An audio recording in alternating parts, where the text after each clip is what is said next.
Hello and welcome to Comedy in a Nutshell, the podcast where comedians retrace the exact sequence of poor decisions that led them into comedy. Each episode we talk about the dangerous moment someone first said, "Hey, you're pretty funny." Some guests found purpose, some found community, some found themselves crying into their chips alone in their car. I'm the comedy nerd who's seen more than 2,000 different comedians perform live comedy, and you can find out more about my journey in comedy fandom on my website, thecomedynerd.com. Please also take a moment to like, subscribe, rate, review, and share the podcast. Thank you. My guest this episode is an award-winning British comedian, writer, and actor whose sharp, fearless comedy tackles big topics with a brilliantly playful edge. He won the prestigious New Act of the Year award in 2016 and was nominated for Best Newcomer at the Edinburgh Comedy Awards for his debut show, which turned online abuse and Islamophobia into smart, biting stand-up. Since then, he's taken multiple solo shows to the Edinburgh Fringe and built a cult following online with his improvisational comedy streams. With a style that blends satire, storytelling and disarming charm, it's comedian Bilal Zafar. When you think about when you were growing up, was the comedy a sort of a big part of your life back then? Was it very influential on you? Absolutely. So I think I was quite lucky, although I didn't feel lucky at the time, that when I was little, so I've got two older brothers. They are 7 and 9 years older than me. Mm-hmm. And so when I was quite young, they were teenagers. Mm-hmm. And so they were finding great comedy, basically. Mm-hmm. And that was always on the TV, or videos, I guess, as well. And, you know, it was stuff like Armando Iannucci stuff, Chris Morris stuff, like, you know, the Day to Day and Brass Eye and so many, like Vic and Bob, a long list of, you know, or Alan Partridge, just really, really good stuff. Yeah. And even like when I was actually really young, so I had a cousin that worked in a shop and he would often get like magazines and stuff that hadn't been sold that they had to get rid of would have, you know, freebies on them. Right. And I don't know what magazine it came with, but it was Richard Pryor, Live at the Sunset Strip. Wow. The one where he's got the red shirt on, I believe. Mm-hmm. So I watched that when I was way too young to have seen that, you know, but I really liked it. Like it was just, he's such a good storyteller that you can just get into it. You don't need to know every single reference for everything he's talking about. Yeah. So I knew about stand-up comedy quite early. And one of my brothers as well would watch, there used to be a show. Was it called Live at the Comedy Store? Or Jongleurs, maybe? Yeah. Oh, maybe it was. I've been trying to find those because I'd really love to go back and watch some of those. They're quite hard to find, but he would sometimes watch that. And even then, like there were comedians that I didn't really like that much and there were ones that I thought were brilliant. So I think from quite early, I was aware of all of it and I wanted to do something in comedy from when I was quite young, to be honest. Right. Yeah. Yeah. So how did that start then? What got you into comedy? What got you onto the stage? So the first thing was when I was 17 years old, I think, 16 to 17, when I was in sixth form, and I did media studies as one of my subjects. Yeah. And we had a thing where it was great. We had to make a short film. Mm-hmm. And, you know, with those really old DV cameras and, learn how to edit and all of that. I can't remember what the software was now, but yeah, very basic. And I was really stuck on an idea. And so I was working with a group of like 3-4 friends. And then I came up with an idea where it's really weird as well. It's quite a weird idea where I was a detective who hadn't smiled for 15 years because my partner was killed. So it was parodying police stuff. Yeah. And then it ended with me, like, basically get revenge. And then the ending is me turning around and smiling. But it's so difficult for me that my nose starts to bleed. So it's really weird. It's actually quite good, isn't it? For like a 16, 17-year-old to come up with. And it was, because of my friends, it was very well made. So that was the first thing, like, to be like, that was the most I had loved being at school for ages. Because I didn't really like school very much. Right. And that just made me think, God, I've got to do... I didn't know what it was though. I didn't really know what it was I wanted to do. Then I went off to uni to do a course called Media Writing and Production. Because I thought at that point I want to be like a kind of Chris Morris writer or something. You know, I just wanted to be a comedy writer. Yeah. And then it just kind of hit me that, it was my last year of uni. I was 21 years old, and it hit me that I should try doing stand-up. Like, it made perfect sense that you can write a thing on the day and then say it at an open mic or whatever. But I was so shy. I was so like terrified. So it's really mad looking back. It doesn't make sense that I even tried it. Do you know what I mean? Yeah. But thank God I gave it a go. It was awful at first. You know, I didn't have a clue what I was doing, but I really loved it immediately. Just meeting the other comics, and they were all completely different ages, genders, whatever. Yeah. And I just thought, this is such a nice, I feel like I'm part of this, because it feels like anyone can be part of this. And then I just didn't stop, basically. I probably had a little break, and then I just kept gigging forever. Yeah. Yeah. Some of those early influences you talked about that you'd seen, like Vic and Bob, very absurdist, and then Richard Pryor, like you said, very much a storyteller. How did they influence the style of comedy you wanted to do? Did you go in thinking that you would be a storyteller? You are very much a storyteller, in my opinion. Yeah. Did you go in thinking that's what you wanted to be, a sort of a conversational style, or did that absurdist part play on your back of your mind, like you were talking about the detective forcing the smile? Yeah. The absurdist stuff, I do stuff on, I stream on Twitch, where I do, a thing I do is called Hot Pepsi, which is, it's a really weird thing now where I play a football manager character, and it can go anywhere in terms of how surreal it is, or even sometimes it's quite realistic and just satirizing real stuff in football or politics, whatever. But then it can go really, really weird. So I'm comfortable doing that there, but I'm quite scared of doing it on stage, to be honest, because it's just very new to me. Because I'm not from a clowning background. I've not been trained in any acting or anything. And I feel like people like that are much more comfortable. Also, yeah, I mean, in terms of, so it was Richard Pryor I really loved. And then also I really loved Dave Chappelle's early stuff, his stand-up shows, not just his sketch show, where again, he was just a very good storyteller. And I just think, for me, stories are what makes anything good. Like any film, I'm a big movie fan, any film where a great story is being told, I'll probably really like. Like, there's other people that can watch a film and be like, well, it's really it looks great and it's really well shot. And I'm never really interested when I think that the story's kind of weak. So yeah, it's the same with stand up. Like, I remember watching, I remember my brother really liked Jimmy Carr back when he was on, like, being horrible to people on the panel shows, whatever. Yeah. And, we got one of his full shows to watch. I couldn't tell you which one. One of his stand up shows. And I found it so boring because of the rhythm of da-da-da. Right. And then, but now he said something about Hitler or something, you know, because he goes edgy. And I didn't connect with it at all.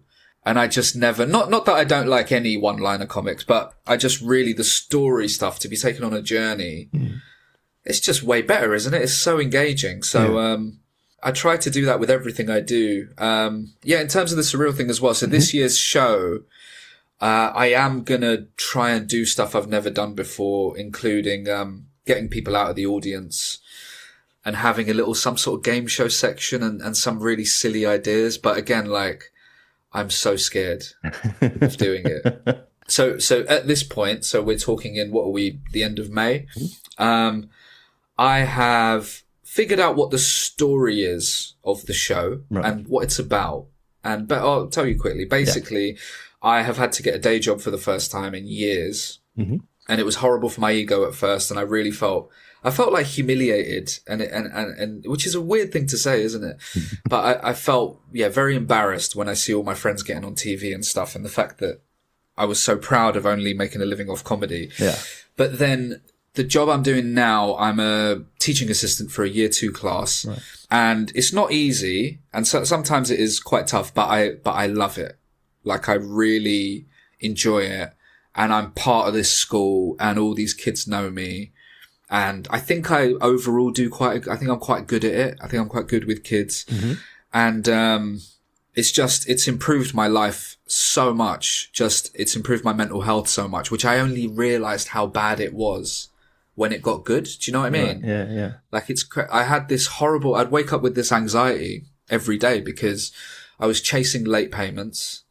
I was figuring out, because it's quite weird when you have something like Twitch where you can make money on the platform, but you can make anywhere between like £1 and 50 quid. Do you know what I mean? It's quite a weird thing. Yeah.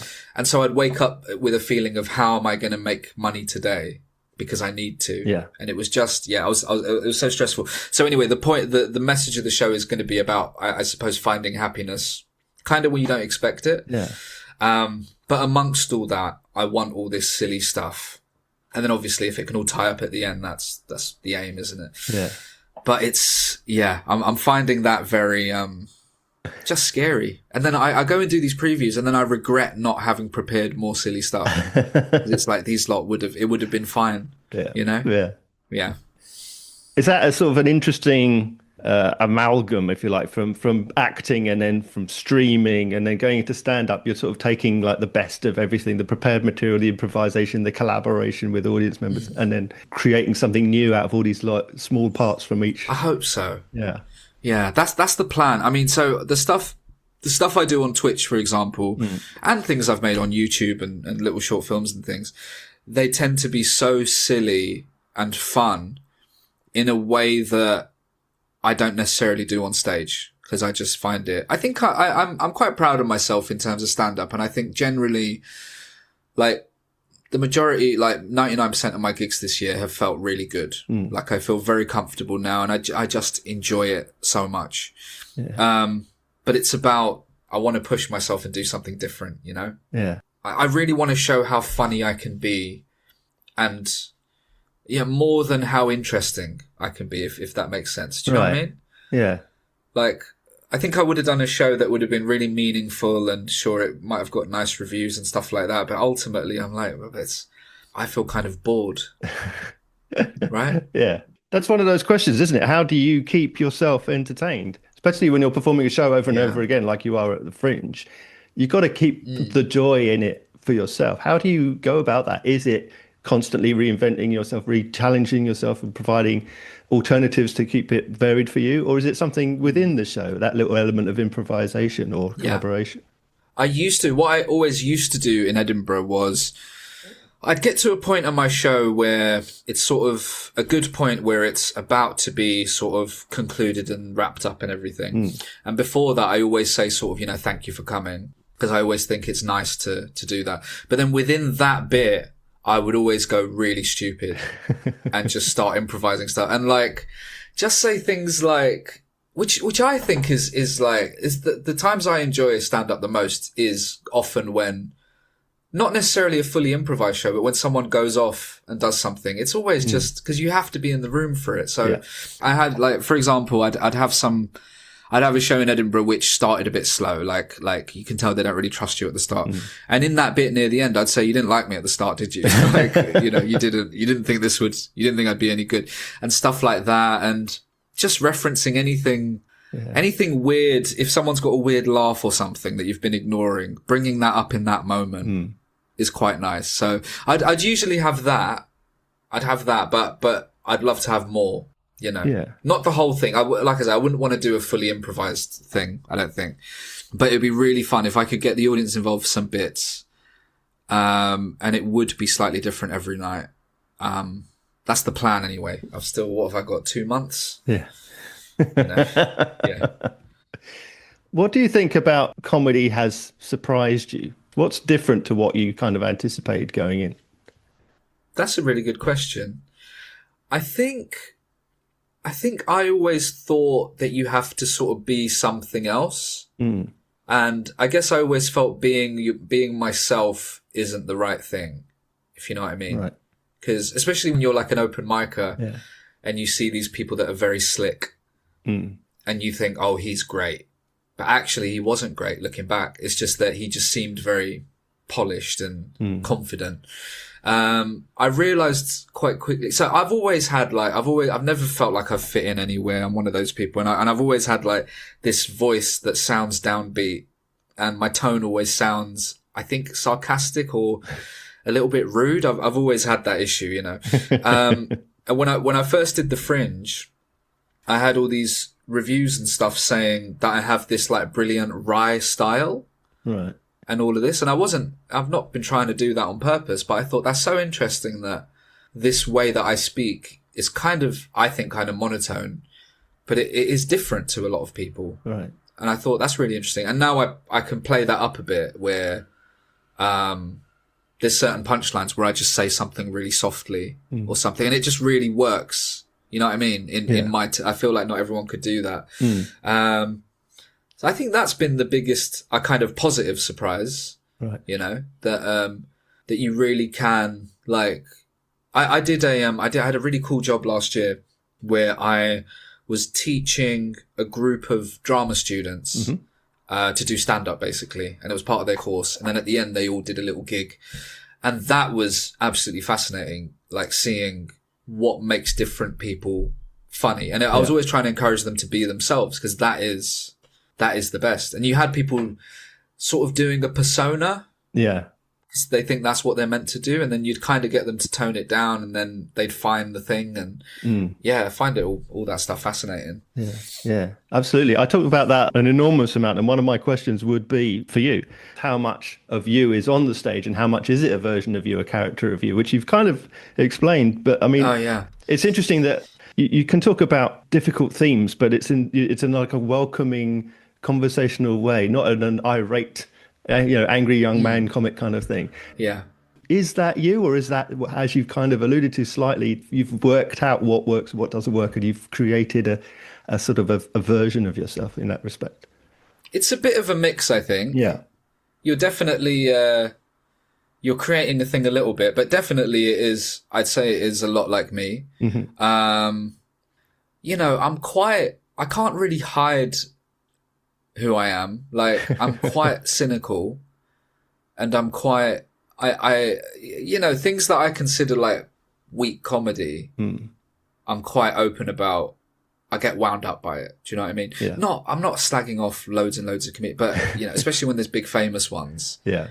Or the whole thing of the whole sort of right-leaning thing of we're saying whatever we want, and it's just, they're just talking nonsense. And I don't know, a lot.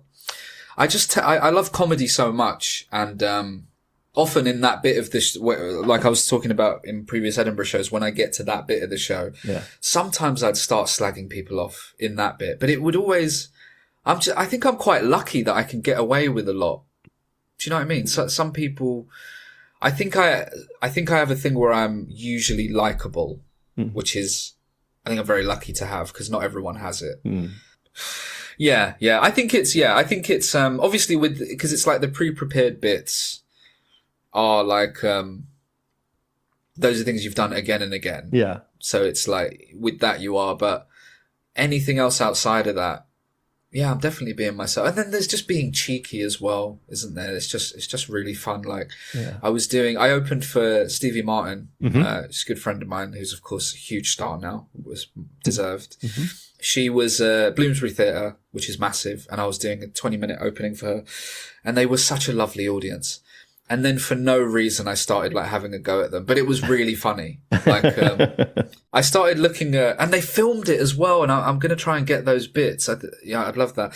But, I was looking at the notes on my hand, because I kind of had an awkward amount of time left, and I was like, oh, what should I do next? And I was looking at the stuff, and I said, oh, you lot wouldn't even get this.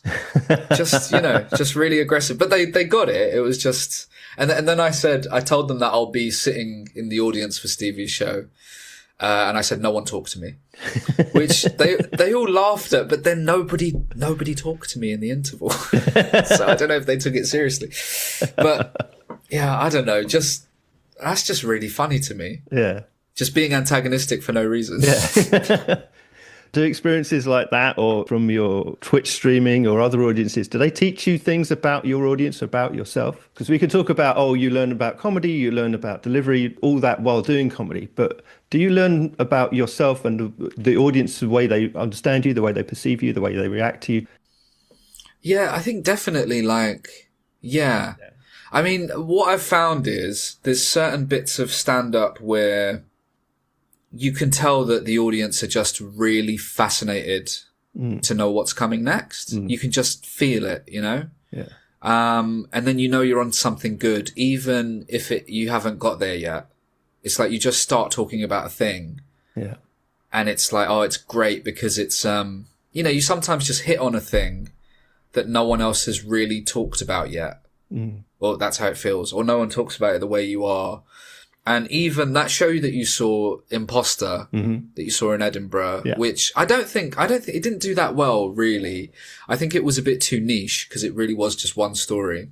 Right. But, I noticed with previews of that early on, you could just tell everyone is fascinated by this true story. Yeah. And I thought that's really great. So, and definitely like when I talk about stuff like family, it's just, you just feel it's just really good. You just feel the, you can feel the anticipation in the room. Yeah. And that really helps. Cause, you can do stand up about any old nonsense, right? About losing your socks or whatever. And it's not going to have the same, or even like what I've found really good recently with the new show is when I talk about stuff about school and working in a primary school, that feels really good because there's usually quite a few people in an audience that either work as teachers or TAs, or have done in the past. But then obviously everyone's been to primary school. Yeah. And most people have grown up in Britain as well. And it's just, people are just into it immediately. So I think, it's definitely taught me that I can really kind of take my time with stuff. And it's taught me to pick what I talk about, I think. Yeah. Definitely. And something that, it's what you were saying just before as well, is that I always, when you were talking about how I am on stage and all of that, I try my best to make it for everyone. Yeah. Like, I don't want to do a gig somewhere where it's, where it's quite a bit of an older white audience.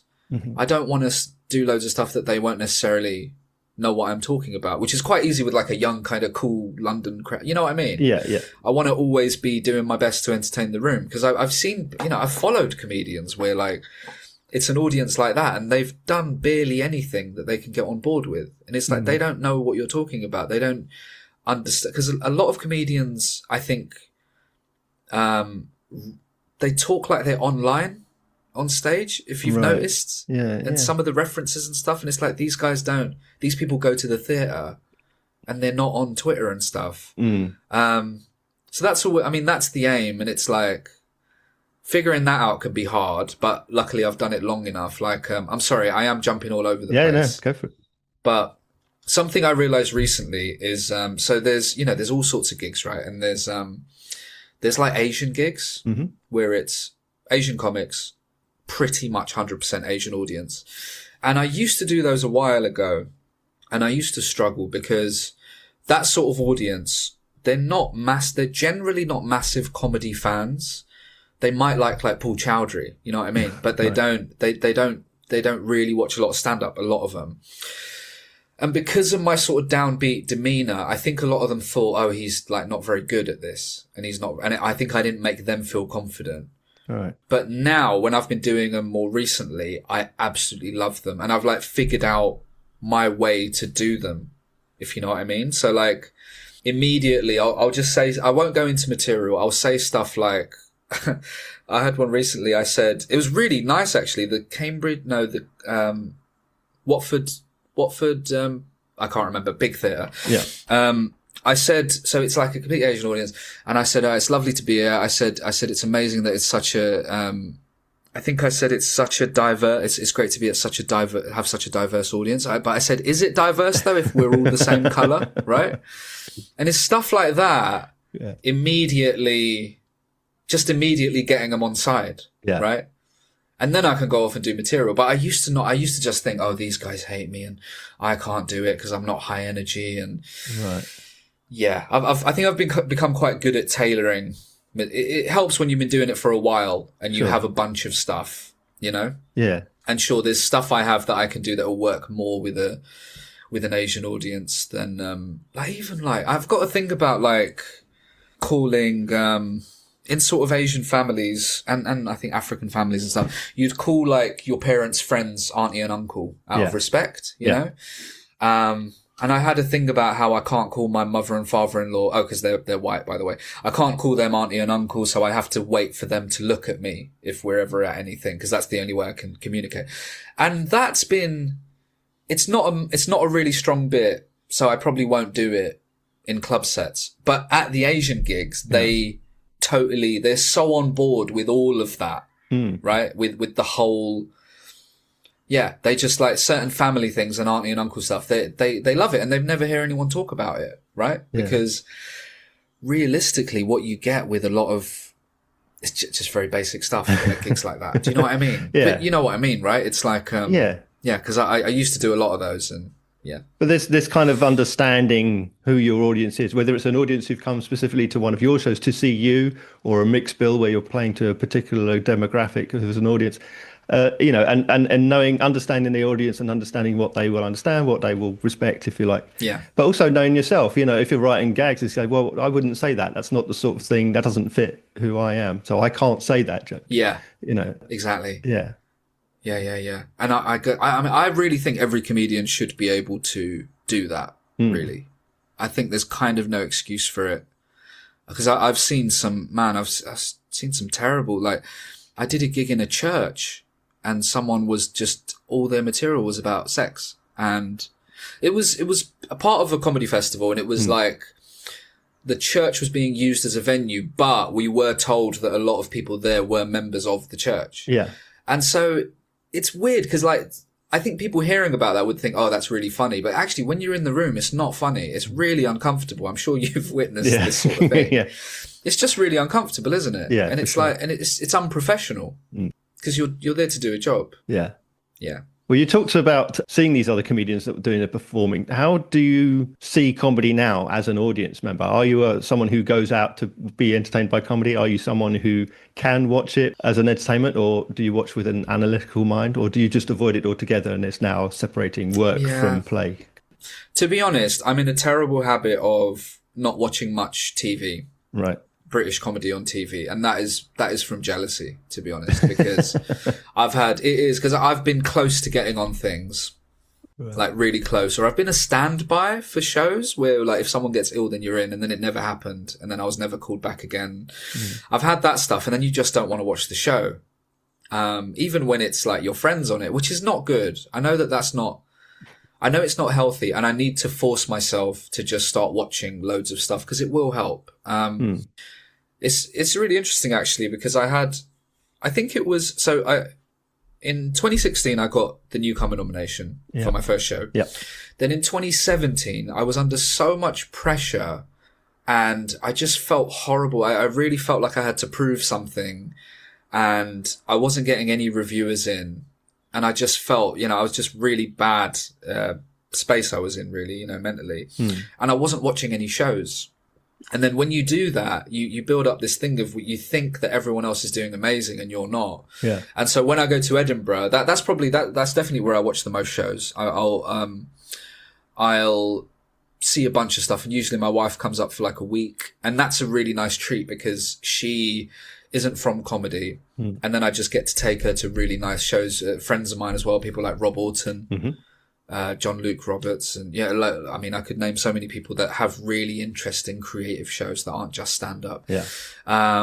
So that's really nice. I do that. And I really have to make sure I do it as well, so I don't get stuck in my own head.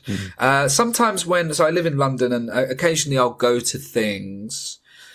I'll go to support friends at things, or if I'm on at a gig, I will, unless I've got to be up really early, I'll usually stick around and watch people. I really like doing that. Yeah. Or if I'm closing a gig, I'll get there early, and not just to it's nice to get a feel of the gig and stuff, but also it's just nice seeing people and meeting them and chatting to them after and stuff. I need to kind of remember to do that, Yeah. So yeah, a little bit, but I do need to watch more TV comedy, definitely. Yeah. But I love stand up. So you said about your newcomer nomination, 2016, and I mentioned obviously that your nomination for Best New Show at Leicester 2025. Oh yeah. So between these nominations and wins, how do you feel about awards in general? How do you feel about getting nominations, winning these prizes, these accolades? Are they a big thing for you at awards? it's such a weird thing because I wish they weren't. When I first done Edinburgh, it was the most amazing thing because I was really new. I'd been doing comedy for about 3 years when I first did it, right? Which is mad. When I first did a full hour, and I honestly did not know about the Edinburgh Awards. Like I'd vaguely heard of the Perrier. Yeah. Perrier? Perrier, yeah. Is that Perrier, right? Yeah. I'd vaguely heard of that when I used to listen to Richard Herring's podcast or whatever. I'd hear about it, but I probably heard people say best newcomer or whatever. Yeah. But I honestly didn't think about it, which was incredible. And then people started saying to me, oh, you might get this. And then there was articles predicting who would get it, which is really strange, isn't it? Yeah. And I was getting mentioned, I was getting hyped in all these things. And then it did happen. But it was strange because I only knew about it for like a week, right? So it was perfect. Whereas there's people that go up, people do the Cowards Hour thing of 45 minutes for years so that they can get an Edinburgh nomination. People do it like that, which is, fair enough. So yeah, that was amazing. And then going back, I always have that thing of, oh, maybe I could get a best show nominated. Cause you always feel that because you always, you have a great preview and you get full of confidence. It's nonsense though, isn't it? All of it. Because we know, there's so many shows that should get it and don't. Yeah. There's shows that you could argue are not that good that get it for various reasons. I remember when, Hannah Gadsby won and then the year after everybody doing really, really miserable shows, right? Yeah. It's so cynical. I try to do meaningful stuff in shows a little bit, but I've got stuff in my life that's been very sad that is not for comedy, right? And I wish more people would see that, but anyway, that's a whole other thing, right? Yeah. I'd be lying if I would love to go up to Edinburgh and get an award nomination and 5-star reviews and all of that. It is a great feeling when stuff like that happens. It is really, really nice. And especially because it happened for me in 2016, it's like you kind of have had a taste of that. Yeah. You know what I mean? Yeah. But you do really get people becoming your friends when that happens. And I was only 24. I think I was 24 years old when it all happened. So I didn't realize it was happening. Right. But I had all these friends and then they stopped talking to me 2 years after. Seriously. Yeah, no, I believe it. It's mad, isn't it? It's and I was really upset about it for a while. Yeah. So it's, I really wish, my perfect Edinburgh would be going up and doing a free fringe venue, having enough of a buzz that people are just going to come, or maybe a bit of flyering, but people know you and want to come. Yeah. Making loads of bucket money and not bothering getting a PR. And just enjoying it. But it's, Yeah. it's just, you always have that thing. I've got that thing where it's if I go up and have an amazing show, it could lead to things that change your life. Yeah. And that is a fact, I can't ignore that. And I got the day job now. I would love to get on TV and stuff. Yeah. Even though I don't know what I'd like to do. You know what I mean? Yeah. So it's always there. It's always there. I try to pretend like stuff is beneath me, but it's it's all, and it's there for everyone. I think. Yeah. I think so. I think even when they pretend they don't care, I think everyone's got that, that little dream. Do you have a little bit of a competitive streak in you? Is that something that sort of keeps those awards well, just maybe, That's interesting. I definitely used to a lot, when whatever type of gig I was doing, I really, really wanted to be the best. Yeah. I really don't care now about that.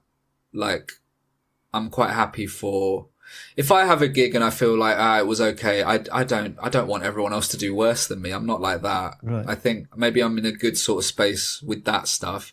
I do. Yeah. I'm trying to think of when I've been competitive. I do get jealous of people that get stuff. And, even if I go on Instagram and I see that someone has made these little sketches and they've got themselves 100,000 followers, I'm I wish I could do that. Right. I'm not angry at them. Yeah. I'm good for them. But God, I wish I could do that thing. Cause in my mind, 100,000 followers means you can sell out a tour. It might not even be true, right? But I've sort of put this figure in my head of if I can get there, that will sort me out. But again, it might not, right? Yeah. But, I've had a little bit of that. But I think overall though, I think I'm a lot better. I think I've had bitterness before, definitely. And jealousy and all of that, and feeling like, it should be me instead. But I'm a lot more, I think maybe just I've been doing it so long and maybe I'm a little bit older. I can just be sort of happy for people a lot more. Yeah. You know? Yeah. Yeah, I think. Yeah. But you've also got a loyal following on your Twitch streaming channel. I mean, that you must have gleaned something from the way that different styles are received differently in different formats, and the different channels that are now open to you, as well as doing live stage stand-up. Absolutely, but it's really hard because it feels like they're separate audiences. The people that watch Twitch generally, I'd say, a lot of them don't go to live comedy. Plenty do. But I think a lot of them don't, because it's been a while now. I started that it's been 6 years since I've been doing Twitch, right? Roughly. Yeah. So I'm quite aware of how many people come from Twitch, because people will come and meet me after and stuff. And it's not loads and loads. So, and also the stuff I do on stage is not like the stuff I do on stream. Yeah. A lot of the time, the crazy stuff. So there's that as well, which I've always felt weird about. Right. Because I don't want people that see me do this mad, all of this crazy story, surreal stuff, and then they come and I'm just sort of talking. Yeah. I do feel like, is that enough? But then at the same time, I've not known how to sort of merge the two. I've found it quite difficult, but yeah, it's not been as easy as that. And I don't know how other people find it, but maybe it's the same, that a comedian that does a load of Instagram sketches, when you go see them do stand-up, it's not the same thing, is it? So I maybe it's just always tricky.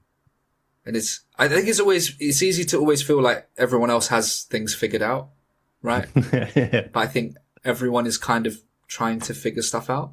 Yeah. So yeah, it's helped a bit, but not massively like that. Like, I can't sell out a tour, for example. I'll do okay. Right. But I still need to build more of an online following, I think. Yeah. Yeah. It's interesting because I've seen a bunch of comedians who've got quite big on social media, and then you go to see their Edinburgh Fringe show, and of course it's live stand-up, and it's a completely different genre, and you come out thinking, well, that was a solid 2-star show, right? As opposed to this 10 million people following them on combined streams. It's a different thing, and your audience doesn't understand what they've come to see. And neither does the performer even. It's hard, isn't it? It's really hard. And because this is also new as well. Yeah. It's like, how do you do it? Because you've got all the people filming bits of crowd work and sticking that online. Yeah. And, even that, it's like, do people think they're going to go to see them and it's just going to be loads of crowd work stuff? And because it probably won't be, in Edinburgh. Yeah. So, yeah, I don't know. I don't know. And then I suppose there's the thing of getting to a level where you're so loved that you can kind of do anything, right? Yeah. That definitely exists. Like there's people that are super famous who people just go mad for when they're on stage. Yeah. There's a really interesting thing actually. Have you heard of, do you know why Eddie Murphy originally quit stand-up? No. It's because it was too easy. Because he got so famous after, I guess, Beverly Hills Cop and all of that. Like, he was so huge that he'd go up on stage and people would just be dying laughing at a little face he makes. And then he realized that there's literally no challenge anymore. And it's kind of pointless. Yeah. And he just quit. I think that's really interesting as well, because you do want it to be a challenge. Like, so I know I'm going all over the place here, but like, quite often gigs that are difficult can be so fun. Like, in my experience, okay, I think the worst kind of gig is people not listening and people on their phones and stuff. I think that's useless. And that's that's awful. You just don't want to be there. But someone interrupting constantly, even though it can, if it's a preview, it can kind of ruin the whole thing, but I can be quite funny in those situations. And even if if I feel like they're not laughing enough, I can quite often make that funny, I think, you know, and that can end up being a really fun show. Yeah. Which is weird, isn't it? Like, as much as you'd love to smash it and it's just perfect, it's like those weird gigs they can be brilliant. It's like you said about being in the room. It's all very well to recite a script that you've prepared, but it's the difference between live stand-up and live theatre. You can engage with what's happening. You can acknowledge, and it's the uniqueness and the conversation of it that involves the audience. Exactly. Yeah. Yeah. That's the thing. I mean, I always feel like when you watch stand-up on TV or whatever, it's, you know, it just never feels close to what it's like in the room at all. To the point, it feels almost pointless to film it. Do you know what I mean? I don't know. And then I've got clips of myself at gigs where it was really good, but then watching it back, it just doesn't, as a video. Yeah. I don't love it. And that's a whole challenge in itself as well. Yeah. Yeah. I've likened it to, if you see a great painting and then you take home a postcard of it. Yeah. It's not the same. It's great. It reminds you of what you felt when you saw it. Yeah. That's really good. Being in front of the painting. Yeah. Yeah. Being in the room is everything, isn't it? Yeah. Well, where are you then at your happiest? Because, you know, actor, columnist, broadcaster, streamer, stand-up comedian. What part of the whole process, or what avenue is your comfort zone? Where are you at your happiest, do you think? Probably in stand-up, I think, when I've really put the work in. I mean, so like in terms of acting, I don't really consider myself an actor. I've been very lucky. I've made my own little things, but then I've been very lucky that I've been cast in some things that are, you know, that are quite big and they're good to brag about. And I think something really good about that is whenever I get an acting job, I just feel so lucky. So at no point do I feel, you know, like there's things with gigs where it's like, oh, well, this should have paid more and I don't know. There's loads of things you can think about where you think, well, this isn't quite fair, or I should be doing bigger gigs or whatever. But in acting, I just think you're in a trailer and they're bringing you food and a car picked you up from your house in the morning and all of that. And it's like, how can I don't even feel like I deserve to be here. So with that, I'm just really, really grateful, for now anyway. Right. Yeah. You know, and then, Twitch, I really, it's hard to say, but yeah, it's definitely stand up. Definitely. I think, especially because it's taken, I've been doing it, since 2013. And it just feels like I've reached a point where I just feel, I feel so comfortable, and I think I know how to get the best out of what I have. And I feel like I can still improve, of course. I don't think I'm like perfect, but I've just been enjoying comedy so much. I think what's really helped is when I got this day job I was talking about, because it's just taken the pressure off, and then I can just have fun with it. I think that's how I feel right now anyway. Yeah. Well, we've talked a little bit about Edinburgh. We've talked a little bit about the show, but what's the elevator pitch? What are you telling people on the streets of Edinburgh? How are you going to get them in to see the show? Oh God, it's hard. I try to always, because I always work with Julian Hall. Yes. If you know him, PR, he's really good. And I try to always, for him, I try to get it down to like, this is what it is, because I understand that's part of the challenge. It's really hard with this one. It's really hard. I've said it's part game show. I said there's prizes to be won. Yeah. There's things about, see, this is what's hard as well. There's things in this show that are going to be about class and about race. Yeah. But I think they're really funny. And I don't think they're upsetting at all. Do you know what I mean? So I think when you read that, you think, oh, it's going to be like hard hitting, like really important stuff. But it's not. It's like, my wife is white and there's some and she's middle class and I'm working class, and there's some very silly little things. But they're quite, I think they would mean a lot to people, if you know what I mean. Yeah. So I'm not trying to make a huge political thing statement, but I'm talking about my life. And I've got these things that I think people can find really relatable, that are really funny and silly. So that I struggle with that. You know what I mean? With advertising it. Like, you almost don't want to say race and class in case people think this is going to be a, you know. Yeah. So I've put the game show thing in. Because I'm on at 8:30 as well. I'm never on that late. I've always been in the afternoon. And I think for that kind of time especially, it's got to have some fun in there. Yeah. So, yeah, I don't have a good elevator pitch, do I?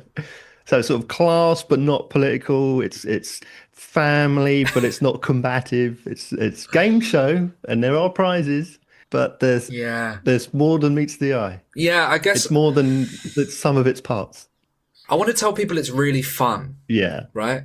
It's really, and I think it will be, just really, fun and not a lecture-y kind of, no sad twist in there.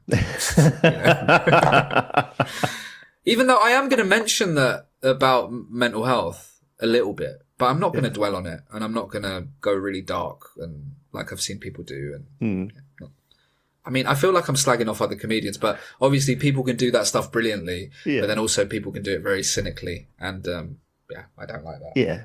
Well, it's what I said. There's things that you could say that other people can't say, and vice versa. That's true. Yeah. Do you set yourself targets in that respect? Things you want to achieve from a show, or things you want to achieve career-wise, places you want to play, people you want to work with? So I've just started writing on little Post-it notes, and I've actually stuck them on my monitor because I'm at my computer so much. I've actually got, and I'm not ashamed to say it, I've written Edinburgh Best Show nomination on one of the Post-it notes, right? Yeah. Now, apparently your brain works out how to get you there, right? That's the whole... Have you ever done this? I can't say I have. Manifesting? No? Well, in my day, they called it wishing. Wishing, yeah. I don't know. Apparently, yeah. Okay, one of the... But a more sort of... I don't know. It doesn't feel realistic now. But I've written Leicester Square Theatre solo show. Because I've never... So I usually do my shows at Soho Theatre. And usually upstairs for a few nights. It's, it's been very up and down for me. In terms of how popular I've been and stuff. But usually I do that, which I do enjoy. It's really nice, but I love the Leicester Square Theatre. Yeah. And it's 400 seats. That would be incredible. Although, I do have to say, I think my favourite place I've performed is the Bloomsbury Theatre. There's something about it. I think it's like the shape of the room. And the acoustics. And it just feels amazing getting laughs in there. It feels like it's wrapped around you, I think. I don't know. But so I'll probably write that down as well. And that's kind of it, really. Yeah, there's nothing. Yeah. That's it, really, in terms of Edinburgh. But really, I mean, okay, the realistic, actually, like, achievable main aim for me is to have a show by the end of it that I'm really proud of, that I would like to take on tour. That is the plan. And then things like, obviously, buzz in Edinburgh, like good reviews and stuff, helps to sell the tour. And then coming up with merch and stuff maybe after. That is something I like to do. I do really like, even though I'm not like, I don't sell loads and loads of tickets on tour. Sometimes I do. I do really enjoy it. It's really fun having the evening where it's your thing. And so the way I usually do it is I don't have an opening act. I open myself for 20 minutes and I'll do new stuff and talk to them, and then there'll be a break, and then I do the main hour. Which is a really nice way of being able to try some new stuff as well. So yeah, I think, just being able to do bigger. I mean, my ambition is to, if I can at some point do venues that are like, I don't know, 200 to 300 seats on a tour and sell those out. That's a lot of money for a comedian. Potentially that's like enough to sort you out for the year, or I mean for me anyway. You know what I mean? So because it's a lot of work when you doing the Edinburgh show and then the tour. It's so much work, and then you're left with a bit of money. Well, I am, but not so much that it's exhausting as well. For sure. Do you think that you've had A best and a worst experience through comedy, through being a comedian. Yeah, I'm just trying to think. It's hard because, so did you say best and worst? Please, if you have. Yeah. Okay, yeah. I mean, I think the best things were, I think when I was really new and it just starts to click early on. Mm-hmm. And then you feel like I'm going to do this forever because I think I can do this. Yeah. That's an amazing thing. If you're someone like me who's always felt like just so out of place and you don't have a clue what you're doing at any point, you know. Right. So to have that was amazing. And then I think when in 2015, I was runner up in the Leicester Square Theatre New Comedian. Yeah. And that was the first time that felt incredible. I got £500, a check £500, and I'd never been given £500 before, right? I hadn't. What was I, like 23, I guess?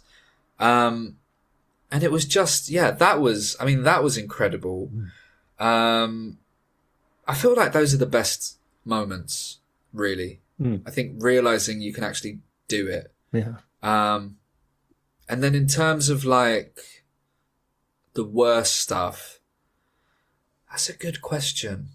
I think definitely the people, like I mentioned, people wanting to be my friend and work with me after the newcomer thing and people treating me differently was very difficult to take. Because no one prepares you for it either. Because it's like suddenly you're hugely important. Yeah. But also it's weird as well because outside of the comedy bubble, no one knows about the Edinburgh Best Newcomer, right? People on the street don't know about that stuff. But in that world, suddenly everybody just knows who you are. Yeah. And that was weird. And then going back up the next year, and then it felt like nobody cared, which obviously that wasn't true, but because they're just looking for the new person, new people.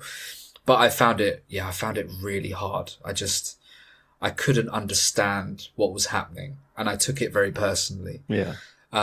Whereas now I'm much more, if things don't work out, I'm like, well, it's probably it could be for any reason. I'm a lot more relaxed about it. Yeah. And realistic, I guess. Obviously, still get upset by stuff. Of course. I'm trying to think if there's anything else really like. That's probably it, really. I mean, I've had experience of like pitching ideas for things that you put loads and loads of work into and it going nowhere, which is a bit sad. But no, I'd say definitely the thing I said before is sadder, isn't it? That whole thing, that whole sort of fakeness from people and all of that is just awful. And obviously you get it all over the place. Yeah. But I think I know how to be wary of it now. And I've got my really close friends in comedy now, which is great. Yeah. I think I'd say that. Yeah. Yeah. I've asked you about learning as you go and about the things that you've been surprised by. Is there one lesson you've picked up that sort of informs your philosophy going forward? You're like a mantra, something that you're always thinking about that drives you? I always think what you're doing should be meaningful. In whatever way, but it's like, it should be doing something. Yeah. That's how I've always felt with anything. There should be some point to it. Yeah. And that's why when I mentioned before someone like Jimmy Carr doing these one-liners and stuff, and it's like, by the end of it, you don't know who he is or what he believes in because he's just been joking the whole time. Obviously, he goes on podcasts and says weird stuff now, but back then it's like, you like to learn who the person is and what their worldview is and all of that. Yeah. And I think it's important to, that's the thing is the stuff so when I was, about 18, I wanted to be a satirist, right? And that was only because on Chris Morris's Wikipedia page, it said satirist. I didn't really know what it meant, right? I thought it meant doing incredibly creative, amazing comedy that has a point to it. Actually, that's not what satire is, right? It's just anything about politics, So I wanted to be like him at that point. Like I'm sure lots of people have, wanted to. And I felt like, did you ever listen to Blue Jam, his radio show? No, I don't think so. So he had Jam, which was the TV series, but there was one called Blue Jam. Yeah. It was really mad. It was so weird. And I found it when I was like 18. I downloaded it all. Yeah. And I used to listen to that. And it's really crazy, but it is satire. Right. And even, even like Brass Iron, whatever, or Armando Iannucci's stuff, or, loads of people, it feels like they are making a point. And they are, it's like there's a point to it, whether it's exposing how stupid people are or whatever, or how gullible, celebrities are for charities. That, there's so many things. Like, it's great, isn't it? But it always felt like there's a purpose to it. I'm not just watching nonsense. And I mean, there's been lots of examples. Like I mentioned Dave Chappelle before, who I used to like a lot when I was little. I feel like that was the case with a lot of his things as well. It felt like there was a bigger point, or Richard Pryor. There was always a bigger point being made. So I think it's always do something meaningful and also keep your dignity is something very important to me. And I have loads of things about like, I never want to work with any, betting companies or, alcohol brands and stuff, which is a shame because they're so closely linked to football content that I've turned things down and stuff, which probably would have got me a lot of money. But that's partly how I was raised as well. That's always been a very important thing about earning money the right way. So I think that answers the question. Yeah. So how can people find out all about you and where they can see you performing? So my social media handles are Zafar Cakes, Zafar Cakes. It's that on everything. And that's, to be honest, that's where I don't have a website anymore. I used to. That is where I'll share when I've got gigs coming up and stuff. And I'll have a few, bunch of Edinburgh previews left before I'm there for the month. And then hopefully a tour afterwards. But obviously I can't say anything about that now. That's I think that's the best way. And I have like a Substack where I write longer form stuff. I do loads. All different stuff. So we've come to my final question, of course, the title of the show, as always. How would you sum up comedy in a nutshell? I think it's like one of the most important things in the world, to be honest. I don't mean Edinburgh shows. I mean humor is so important in so many, different aspects of life. Like even when I'm working as a teaching assistant, if a child's upset about something, if I can make them laugh, that is like, if they're cheered up, that's so important.